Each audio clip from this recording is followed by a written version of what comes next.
अस्सलाम वालेकुम, welcome back to मेरा किचन कॉर्नर के साथ। उम्मीद है कि आप सब खैरियत से होंगे। शुक्र अल्हम्दुलिल्लाह मैं भी बिल्कुल ठीक हूँ। तो आज मैं अपने किचन कॉर्नर में बनाने वाली हूँ अंगूर की खट्टी मीठी चटनी। ये एक छोटी सी आसान सी और बहुत ही मज़ेदार रेसिपी है।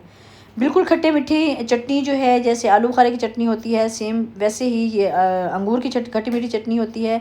रेसिपी थोड़ी सी डिफरेंट है इसकी। शुरू से लेकर एंड तक मेरे साथ रहिएगा ताकि आपको हर स्टेप आसानी से समझ आ जाए।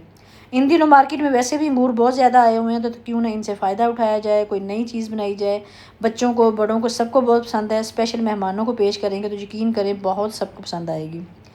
अच्छा, सबसे पहले मैंने 1 केजी के करीब करीब अंगूर लिए हैं और हाफ़ मैंने उनको कर लिया है, छोटे लैदा कर लिए हैं और हाफ़ निकाल के बड़े बड़े अंगूर लैदा कर लिए हैं। जो छोटे अंगूर हैं उनको मैंने 2 गिलास पानी में पहले बॉयल किया है और इसको हमने मिक्सचर इसका बनाना है। ग्राइंडर में डाल के इसका मिक्सचर बना लेना है। उसके बाद उसी पानी में मैंने बड़े जो अंगूर रखे हुए थे वो ऐड कर दिए हैं। छोटे अंगूर अगर हमने 2 से 3 मिनट बॉयल किए हैं तो बड़े जो है ना उससे कम टाइम में बॉयल करने हैं। जैसे ही आपको एक आधा ग्रेप्स जो है ना वो फटना शुरू हो जाए, नज़र आ जाए कि ये फट गया है, तो फ़ौरन आप निकाल लें ताकि इनकी हालत सालम रहे। उसके बाद ये है कि ठंडा करने के बाद बिल्कुल ये अकड़ जाएंगे और बिल्कुल अपनी असली हालत में रहेंगे। अच्छा, कढ़ाई में अब हमने एक से 2 चम्मच, मेरे ख्याल 2 से ढाई खाने के चम्मच मैंने तेल ऐड किया है। तेल गर्म होने के साथ ही मैंने इसमें ज़ीरे का हाफ़ टी स्पून ऐड कर दिया है।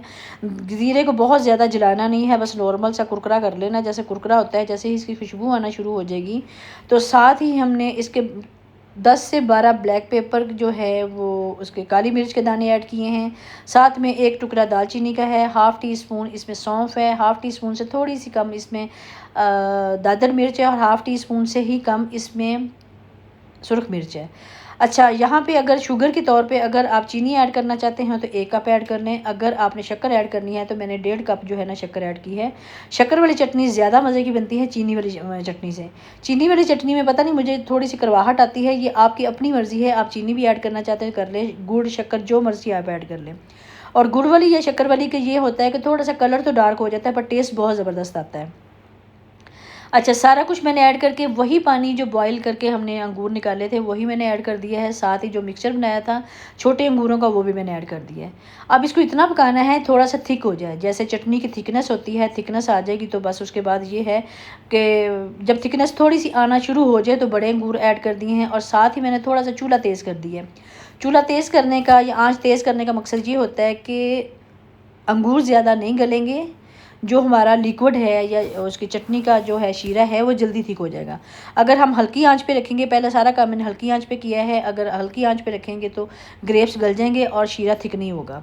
तेज़ आंच करके 4 से 5 मिनट पास खड़े होके ज़रा मुस्तकिल खड़े होना पड़ता है और ये है कि इसको इतनी थिकनेस हो कि चटनी की जैसे अच्छी लगे, जो हम चटनी के साथ चम्मच के साथ भी खा सकें, किसी रोटी के साथ, चावलों के ऊपर डाल के, जैसे मर्ज़ी हम खाएं। इतनी थिकनेस होनी चाहिए कि चटनी जैसे नज़र आती है वैसी होनी चाहिए। बस ये मेरे 10 से 15 मिनट मुझे लगे हैं इसको थिक होने में और उसके बाद माशाल्लाह ज़बरदस्त किस्म की हमारी अंगूर की चटनी तैयार हो जाएगी। एक डिफरेंट चीज़ है, बहुत ही मज़े की चीज़ बनी है। मैंने थोड़े दिन पहले बनाई थी, मुझे बहुत अच्छी लगी और मैंने तब भी सोचा था कि मैं शेयर लाजमी करूँगी। लो जी, आज फिर तो शेयर भी हो गई है। और ये थी जनाब आज की आसान सी रेसिपी। अंगूर का सीज़न है, आप भी ज़रूर ट्राई करें और अपनी फैमिली मेम्बर्स और मेहमानों को खिलाएं। और अगर आपको मेरी आज की वीडियो अच्छी लगी है तो चैनल को सब्सक्राइब करें, वीडियो को लाइक करें और अपनी दोस्तों के साथ, बहनों के साथ लाजमी शेयर करें ताकि वो भी बनाएं।